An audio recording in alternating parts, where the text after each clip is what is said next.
engine oil additives, and specifically this new Lucas made for low viscosity oils that modern cars use. You buy a brand new car, you use the correct oil that they suggest and change it frequently. You don't need to put any additives in your oil, period. But if you bought a used car that burns a reasonable amount of oil, or you were a bad person and you didn't change your engine oil enough, and now your engine is worn internally, oil additives can actually help. I bought this Toyota Celica used, and the main reason I got it cheap was because it was using oil, and the customer thought, oh, you know, it's using oil, it's wearing out, I'll get another car. She went out and bought a Toyota Avalon. She was burning about a quart of oil every 900 miles in that Celica. She had to keep adding the oil. She had a case in the trunk. Changed the oil and filter, put in 3 quarts of Castrol GTX, and 1 quart of this heavy-duty thick stabilizer from Lucas. And lo and behold, that'll only burn about half a quart of oil in between oil changes. And now it used half a quart instead of a quart every 900 miles. Quite an improvement, I gotta say. But you do have to understand what type of engine is in here. It's a Toyota 4-cylinder engine. It doesn't have hydraulic valve lifters. It's just got those stainless steel shims. So there's no hydraulic valve lifter with the tiny little holes that the oil has to get into to pump up to adjust the valves. If you add a thick oil like this to an engine that has hydraulic valve lifters, they can start clattering like mad. I've seen that. And even further, this is a plain old engine. It's got a solid cam that spins and opens and closes the intake and the exhaust valves. It does not have variable valve timing. You put a thick oil into a car that's got variable valve timing, and buemo. A lot of times it'll cause problems in the variable valve timing system. So you really can't use this heavy stuff in any modern car. Now, how thick is this stuff? Watch how thick it is. One, it wouldn't come out of the bottle. I gotta squeeze it. And as I do, look at it. It's like molasses. And we'll compare it to the new Lucas stabilizer. That's the lighter oil. Watch this. Quite a difference. Now, when people tested the stuff, they found that this old thick formula has a viscosity of 110 when the oil is 212 degrees Fahrenheit. Now, the viscosity of this low viscosity Lucas stabilizer is 19.7 at 212 degrees Fahrenheit. That's a lot less than 110 of the old thick stuff. Now, since the new oil is thinner, and look at the size, this thing is only 12 fluid ounces. The old one is 32 fluid ounces. So, not only is it lighter, but you're not diluting the oil in your engine as much because you only have 12 ounces instead of 32 ounces. So it's safe to use in engines that have variable valve timing, that use really lightweight oil, that have hydraulic lifters. You're not going to get problems that you will from the super thick additive of the old Lucas. Now, what's exactly in this stuff? Well, if we do a little history lesson, go back to when I was a kid in the 60s, the big oil additive was STP, and it was really thick too, real thick. Especially when I was a kid up north, boy, it was cold outside. You had to heat the stuff up in boiling water before you could pour it in an engine if it was outside. Now, STP started in 1955. They have a special additive. They still use it today in their STP thick treatment, and it's zinc dithiophosphate. It's an anti-wear additive that scientists know it works. It does lower friction. But it has one major drawback today of eventually ruining your catalytic converters. Now, when I was a young mechanic in the 60s, we didn't care about that. Cars didn't have catalytic converters in the United States until the mid-1970s, so we didn't care. We just put it in. We see these old junkers that were clacking and making all kinds of noise, and we quiet them down quite a bit, and a lot of times it can make an old, worn-out engine last a little bit longer. I remember when I went to a Formula One race a couple of years ago, I was talking to the engineers, and they admitted to me that during the practice runs, they used their old, worn-out engines. They didn't want to use them in the race. They used them then, and they put a heavier, thicker oil in their practice runs. So their engines that were more worn would last longer and not blow up as fast. But during the race, then they'd put in a good engine, and they would use the lightest oil they could possibly have so that they'd have more acceleration. Now, Lucas Oil came out in 1989. The original formula is really thick, just like the STP. but it doesn't have that zinc additive to it. So both of these don't have any of those fancy additives like zinc. They're all petroleum products, so you can mix them with any petroleum products that are out there. Strangely enough, it works really good in standard transmissions. Standard transmissions are just splash lubrications. The gears are inside the transmission housing, and the oil inside is just splashed around to lubricate the gears. As they wear and the space gets a little bit further between the teeth, they make noise. They can be harder to shift with your hands. And I've seen these things get a transmission that was really hellacious to drive, made all kinds of noise, work a lot better and make a lot less noise just by pouring this stuff in. And Lucas also makes an automatic transmission additive that's pretty thick too. Now you could use it in the older American cars. I had miracles myself when somebody bring me an old Chevy Tahoe or something and it would barely move down the road, and I'd take a quart of the fluid out of the transmission and put a quart of the Lucas thick automatic transmission additive, and all of a sudden it started to shift pretty good. Don't you dare try that in a modern computer-controlled transmission, or especially a CVT transmission. Those things have to use their fluid and nothing but their fluid. Don't put any kind of additives in those things. So going back to the original topic, the new low viscosity stabilizer, you can use it in modern engines that have VVT or that have hydraulic lifters in them. Now, it's no miracle in a can, you know, there are no miracles in cans these days anyways. If you take care of your vehicle, you don't need to use any additives really. Now when your car rides poorly and your struts are worn out, a lot of guys are afraid of changing them out because they're worried they're going to be injured compressing the spring, taking it apart, putting it together. So many people think about buying these quick struts that come with all the pieces you need, instead of just buying the shock absorbing part like this and taking the old one apart, reusing the spring and reusing the strut mount and all the other pieces over. Now changing out the strut assembly by using a quick strut is a lot easier. All you have to do is take off the few bolts here, the brake line, and then these two giant bolts, top and bottom. And then you go to the top, back inside the car, and you just remove 1, 2, 3 bolts, and the whole assembly then just slides out. And you slide the new one in. So it's an easy job. And you don't have to deal with these dangerous springs when they're compressed, like this illustrates. And if you make a mistake taking them apart, these springs can be dangerous. Don't try this at home, but watch what can happen. Whoa. Now there is one big problem with these quick struts. How do you know if you're getting good ones? Now I've been a mechanic for 50 years, and people are always asking me, Scotty, how do you know you're getting a good part or not? Well, it's called experience. The only way you can tell is by actual experience with those parts. So in that vein, this Liacri company sent me a pair of struts from my wife's Lexus. So rather than you taking a chance with these things, I have an experiment.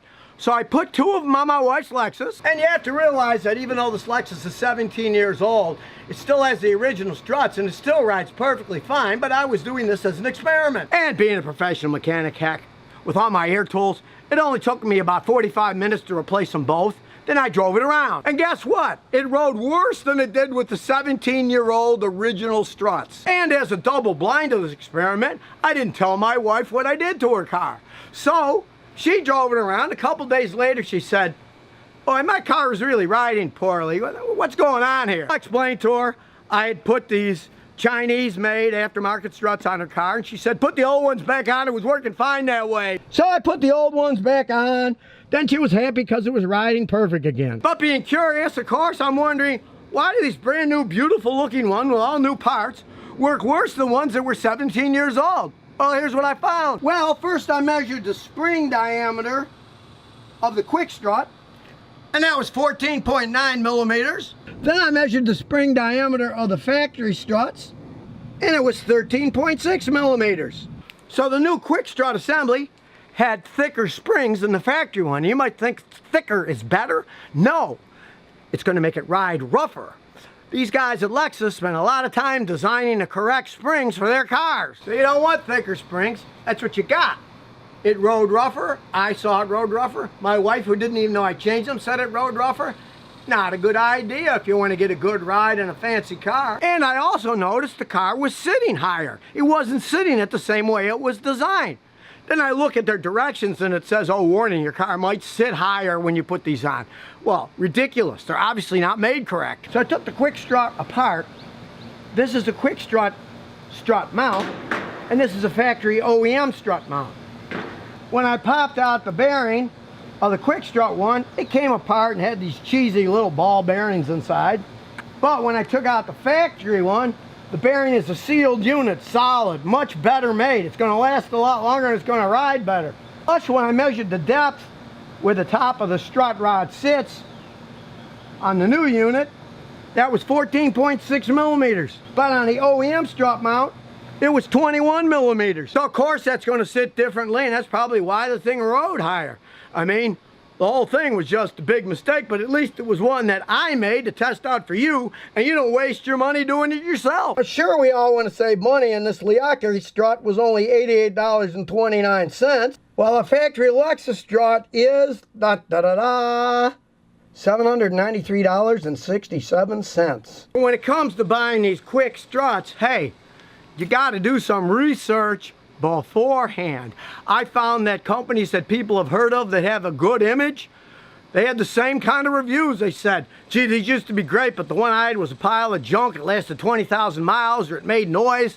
Research if you're thinking about using a quick strut. Now, I have seen people use these quick struts in some situations, like they got a car and it's completely shot, they hardly ride at all, the struts are leaking, it bounces like mad, and at least it rides better. Sometimes they do it right before they sell the car, or they say, I'm only going to keep it a year, I'll put these cheaper ones on and save money and I'll just live with whatever they do. But if you want to keep your car a long time and have a good ride, my advice is get a quality strut cartridge assembly replacement. Use the spring and the suspension bearing on the top over. I got this high quality bearing assembly at AutoZone for 63 bucks.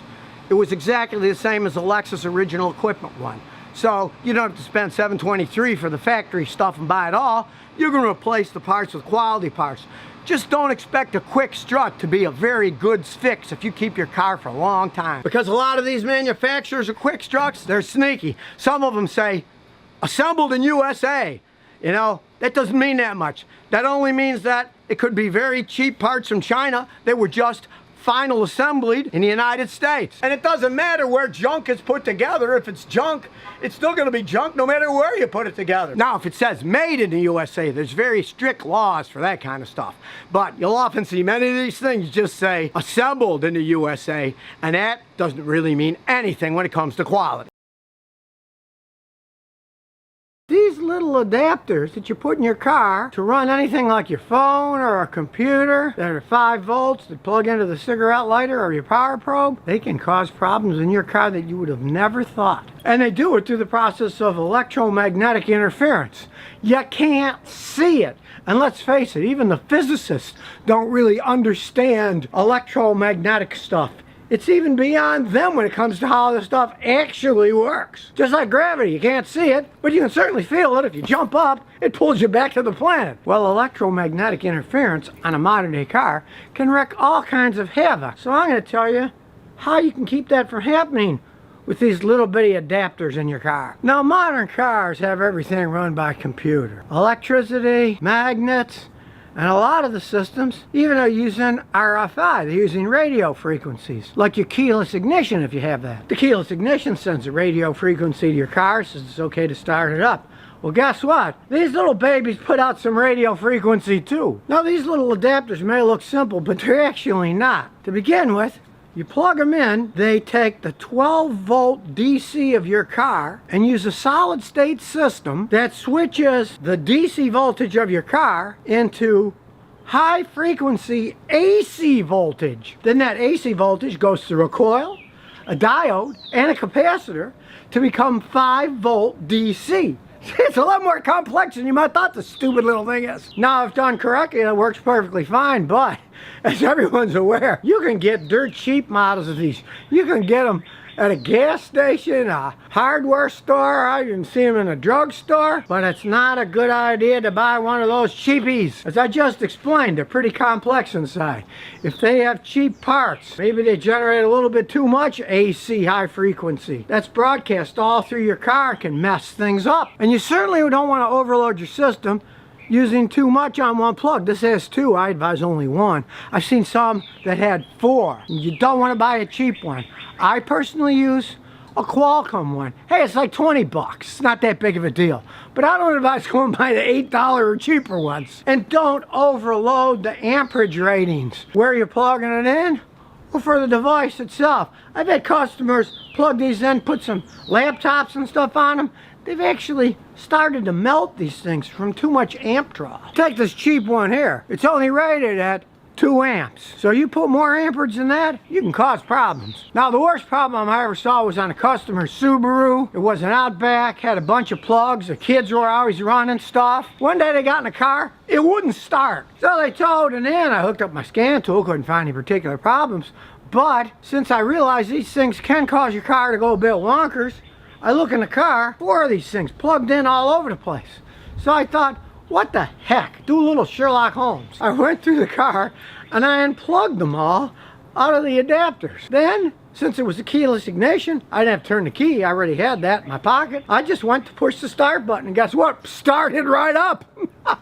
Radio interference that was created by this little thing that turns the DC to AC and then back to lower DC was interfering with the signal between the key and the computer, and it wouldn't let the car start. I've seen it trip airbag codes. When I scanned it, didn't show any codes. So I saw the same thing. There were a bunch of these adapters plugged in. Reset the computer and I drove it around and the code never came back. And months later they said, nah, it never came on again. We don't plug all those things on again, and we took your advice and bought more expensive ones when we are using them. I've seen cars where automatic tire pressure monitoring system was tripping codes. Now that makes total sense because this is broadcasting RFI, and tire pressure monitoring systems, each valve stem is broadcasting radio frequencies into the car to tell what the pressure of the tires is. These were interfering with it because when you think about it, these are kind of stopgap measures. You plug them into an adapter or something. If you're really serious about electronics, what you really need is get yourself one of these power inverters, hook it directly to the battery. Because when you do that, you're going directly off the battery. You're not tapping off the wiring system of the car that can create problems. Then you have whatever power you want. This one has a couple of USBs, 110 volt ones that you can plug stuff into. These are for serious electronic use. Wire it to the battery, like I said. You can put this under the seat, you can put it wherever you want. Then you have a good supply of power that isn't going to interfere with stuff. Because modern cars, with all their wiring and computers, I've seen a lot of kids, they'll put in a fancy stereo system in their car. And they'll just go under the dash and they'll find a power wire that has power when they turn the key on, and they'll start wiring stuff off of that.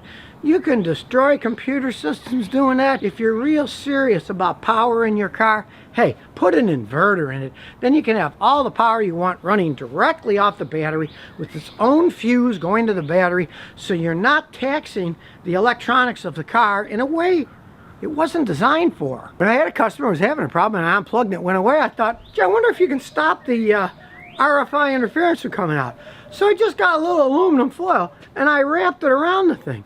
Well, that was enough to keep the waves from escaping, and it didn't have the problem anymore. So if you want to wrap any kind of insulation around these things, it's going to stop most of the radio interference from being broadcast out of the thing. But I've also found that I had no problem in any of my cars because I buy a quality one that has one tap coming out, not 2 or 3 or 4. I use this Qualcomm one, and like I said, it's around 20 bucks. They seem to be a lot better made, and they don't put out as much RFI as the really cheap ones do. And of course realize that if you're powering devices with these that themselves put out radio waves, in this case microwaves, that can eventually cause a problem. If you've got too many people using too many phones, too many other wireless devices in a car, it can make strange things happen. Because you can't see electromagnetism unless you have a rather strange brain and senses inside it. It's out there doing its thing 24 hours a day,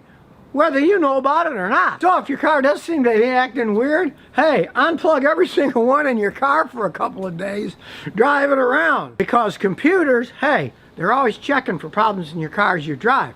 And if that's the problem and you take it out, within a day or two of driving, let's say your check engine light or something's on, if it goes away, it can do that automatically and you'll know that it was these stupid things putting radio interference and messing with your car's electronics. And if your car is older, doesn't have built-in USB ports, hey, get one of these inverters. This thing, hey, it's good enough to run a refrigerator. It'll certainly run anything they've got going in the back seat. So if you never want to miss another one of my new car repair videos, remember to ring that bell.